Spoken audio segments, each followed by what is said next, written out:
ঢাকা বিশ্ববিদ্যালয়ের শিক্ষার্থী ওয়ারেসা মাসে 500 টাকার বেশি খরচ করেন মোবাইল ইন্টারনেটের পেছনে। মূলত বাসার বাইরে থাকলেই নেট কেনেন তিনি। তবে ধীরগতি আর কাঙ্ক্ষিত সেবা নিয়ে অভিযোগ আছে তার। যে কোনো এরিয়াতে আপনার নেট সার্ভিসের ঝামেলা হয়, যেমন আমাদের ডিপার্টমেন্টেই হচ্ছে আপনার নেট সার্ভিসটা মাঝে মধ্যে ড্রপ করে, কাজ করে না।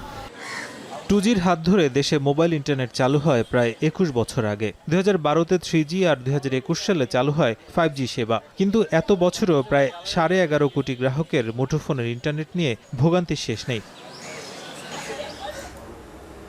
ইন্টারনেটের গতি পর্যবেক্ষণ করা বৈশ্বিক সংস্থা ওকলা টেস্টের হিসেবে বাংলাদেশে গত জুনে মুঠোফোনের ডাউনলোড স্পিড ছিল 37.83 আর আপলোডে 12.16 MBPS।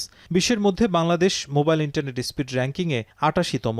অন্যদিকে 672 MBPS স্পিড দিয়ে 1 নম্বরে সংযুক্ত আরব আমিরাত আর কাতার 561 MBPS স্পিড দিয়ে দ্বিতীয়। যদিও গড় হিসেবে দেশের 4 প্রতিষ্ঠান 20 থেকে 25.5% ইন্টারনেট স্পিড দিচ্ছে। 72 ঘন্টা ময়েশ্চার লক সমৃদ্ধ লিলি হুইপড শিয়া মিস্টিক গ্লোয়িং বডি ওয়াশ। শিয়া বাটারের গুডনেস স্কিন রিপেয়ার করে রাখে সফট ও গ্লোয়িং, ছড়িয়ে দেয় লং লাস্টিং ফ্রেগন্যান্স। দেশের যে 4 অপারেটর মোবাইল ইন্টারনেট সেবা দেয় তাদের মধ্যে অন্যতম রবি ও বাংলালিংক। রবি 5G সেবা দেয় আর বাংলালিংক 4G।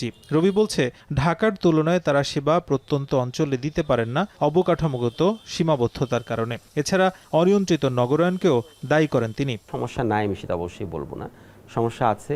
লোকালাইজ যেসব সমস্যাগুলো আছে আমরা চেষ্টা করছি সেগুলো রিজলভ করার জন্য। আপনাকে আমি যদি বলি যে আমরা প্রতি বছর প্রায় $200 মিলিয়ন, প্রায় 2000 কোটি টাকার উপর আমরা ইনভেস্ট করছি এই network expansion, network development, capacity ইনক্রিজের জন্য। আর বাংলালিংক বলছে নেটওয়ার্ক শেয়ারিং অসুবিধা কিংবা তরঙ্গের চড়া দামসহ নানা সমস্যা আছে। তার মাঝেও স্পিড ঠিক রাখার চেষ্টা করছে বলে জানান তিনি।